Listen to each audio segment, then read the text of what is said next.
ayer tuvimos un reporte de oferta y demanda de Luzda que ya analizaron ustedes en las ediciones anteriores, pero podemos decir que ese reporte que no tuvo, digamos, datos más alcistas inclusive que los que ya podemos considerar para Estados Unidos, generó una especie de toma de ganancia y eso continuó durante el día de hoy. Como para tener, digamos, una referencia, pensar que en Estados Unidos, si bien los datos que mostró Luzda, digamos, estaban dentro de lo esperado, siguen siendo stocks finales históricamente bajos, con una relación stock-consumo que prácticamente se va acercando a la que hubo en la campaña 2013-2014, en donde vimos precios de soja por arriba de $560 en Chicago. Entonces, en mercados con tantas subas como las que hemos visto hasta ahora, para que pueda continuar con esa fuerza, siempre es necesario digamos, noticias con más potencia. Bueno, esas noticias no llegaron y el mercado empezó a tomar ganancia. Ten en cuenta que gran parte de las subas tuvieron la ayuda de los fondos especulativos, bueno, y hoy los fondos especulativos, tanto en soja como en maíz, están muy comprados, pero principalmente en maíces, donde digamos, la posición especulativa es muchísimo mayor.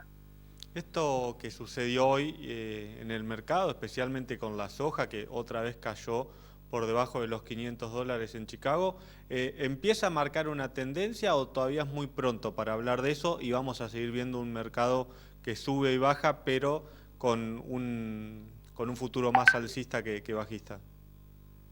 Mira, la realidad es que hoy digamos, los elementos alcistas y bajistas respecto a los que teníamos el viernes pasado no cambiaron.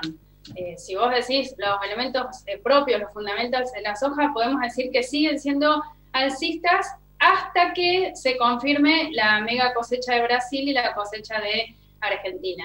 Eh, yo creo que de todas maneras estos mercados en donde ha pasado otras veces, cuando vos ves los gráficos, que a mí siempre me gusta mostrarlos, digamos, en los gráficos de años anteriores tuvimos subas muy fuertes, en pocos tiempos aparecen elementos que no estaban considerados y se pierde toda esa baja. Me da la sensación que todavía no estamos en esa situación porque, digamos, estamos en Argentina con plena definición de rindes de soja de segunda, en Brasil empezando la cosecha, pero, digamos, retrasada respecto al año pasado y al promedio de los últimos años. Y entonces creo que podemos tener chance de que veamos algunas subas adicionales, pero bueno, digamos, va perdiendo fuerza si se confirma que Brasil va a tener una cosecha por encima de 130 millones de toneladas y Argentina no tiene ningún nuevo susto durante febrero en pleno desarrollo de rinde de la soja de segunda. Creo que tenemos una chance digamos, de tener un soporte en los niveles actuales. Siempre manteniéndonos en soja, antes de pasar a otro cultivo, ¿qué pasó en Argentina? Porque veníamos viendo un mercado que en Chicago subía y acá tal vez bajaba un poco, se estaba pagando por debajo de lo que decía Chicago. Digo, con la caída de hoy de $17 en el mercado internacional, ¿cómo repercutió en nuestro país? Bueno, en el mercado internacional los $17 para soja se tradujeron en una caída de la soja, en $5 para la posición más cercana y 8 para la mayo, ¿no? En el caso del maíz, Chicago bajó en dólares $8 y nuestro mercado tuvo una baja menor de $4, que digamos, si la tenés en cuenta en porcentaje también fue menor, Chicago bajó 4% y en Argentina un 2%. Digamos, en el caso del maíz, quizás el mercado esperaba que el reporte tuviera un recorte de stocks finales en Estados Unidos mayor al que tuvo y por el otro lado es muy importante esa posición especulativa que te decía en el caso del maíz. Pensá que a la semana pasada los fondos especulativos tenían comprados un equivalente a 44 millones de toneladas de maíz, o sea, contratos comprados que no tienen, digamos, la contraparte de comprador que va a utilizar esa mercadería. Es, Entonces, al aparecer un dato que no fue tan alcista, empezaron digamos, a tomar ganancia. Después se suman otros elementos. En el caso de la soja, cuando vos mirás el balance de oferta y demanda en Estados Unidos, es históricamente ajustadísimo. En el caso del maíz, más allá de que es ajustado y se ha venido achicando los últimos reportes, estás hablando de que quedarían inclusive con un stock final que estaría arriba de 38 millones de toneladas. Entonces es distinta quizás la estructura de los dos mercados, pero creo que también tenemos chances, digamos, de que hasta que se defina la cosecha de Brasil y la de Argentina, con China activa continuamente, que digamos que podamos ver alguna recuperación de estas pérdidas de los últimos días. Cosecha en Argentina y en Brasil que en la continuidad de lo que estás diciendo, el USDA no modificó la jornada de ayer. Exacto. El USDA no modificó nuestra producción ni la de Brasil. Y bueno, y en ese dato que vos estás dando, que es correcto, creo que hay que tener en cuenta que, por ejemplo, el USDA para soja pone nuestra cosecha en 48 millones y localmente las estimaciones, digamos, coinciden que está por debajo de ese nivel. Entonces, va a ser muy importante ver cómo se desarrolla este mes de febrero. Y en el caso del maíz, el USDA sigue considerando 47,5 millones de toneladas y también localmente digamos, hemos visto alguna reducción en las estimaciones.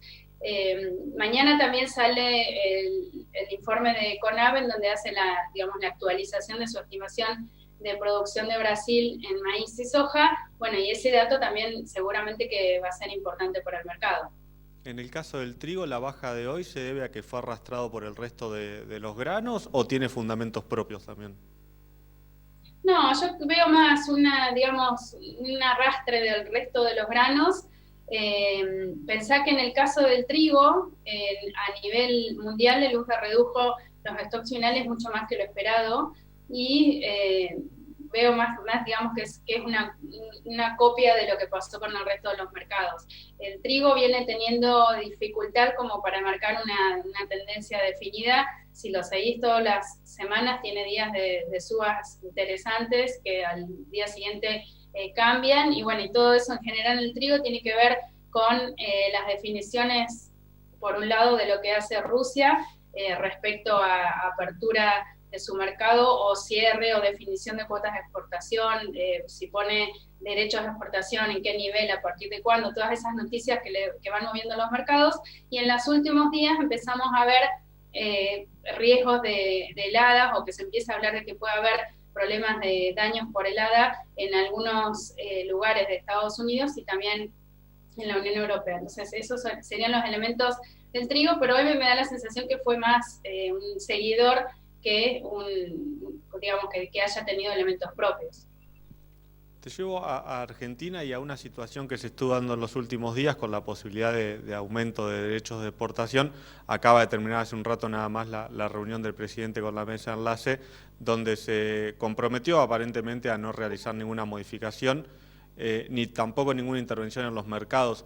¿Estuvo justamente el mercado prestándole un poco de atención a esta situación o pasó por el costado?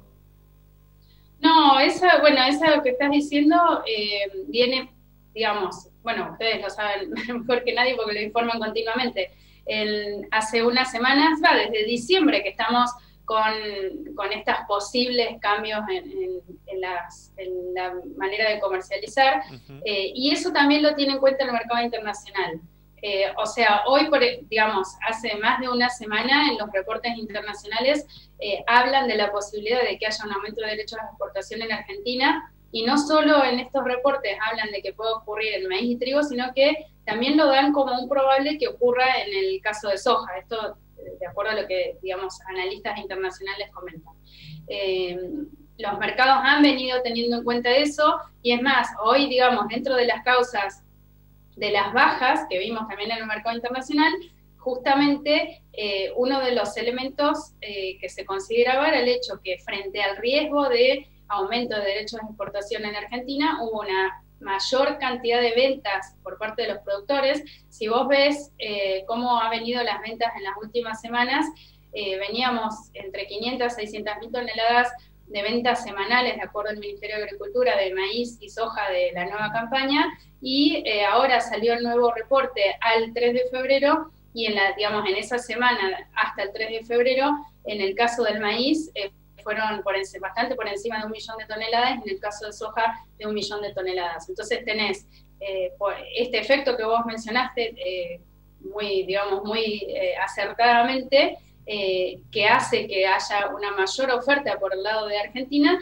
también tuvo cierta incidencia en la caída de los precios internacionales. Y un dato que te agrego, con los precios, con los que estaban teniendo en Chicago, con la escasísima soja que queda para, digamos, que debería llegar hasta septiembre de este año, que ingresaría a ingresar la nueva campaña, la soja brasilera y argentina, que en pocos meses vamos a tener ya con la nueva cosecha, ya quedaba más barata que la soja de Estados Unidos. Entonces, en muchos casos empezaba a ver que inclusive a Estados Unidos le podía empezar a convenir importar soja desde Sudamérica que tratar de que, digamos, que internamente le vendan los productores la soja que prácticamente no hay. Entonces sí, está como vos dijiste, está todo muy relacionado.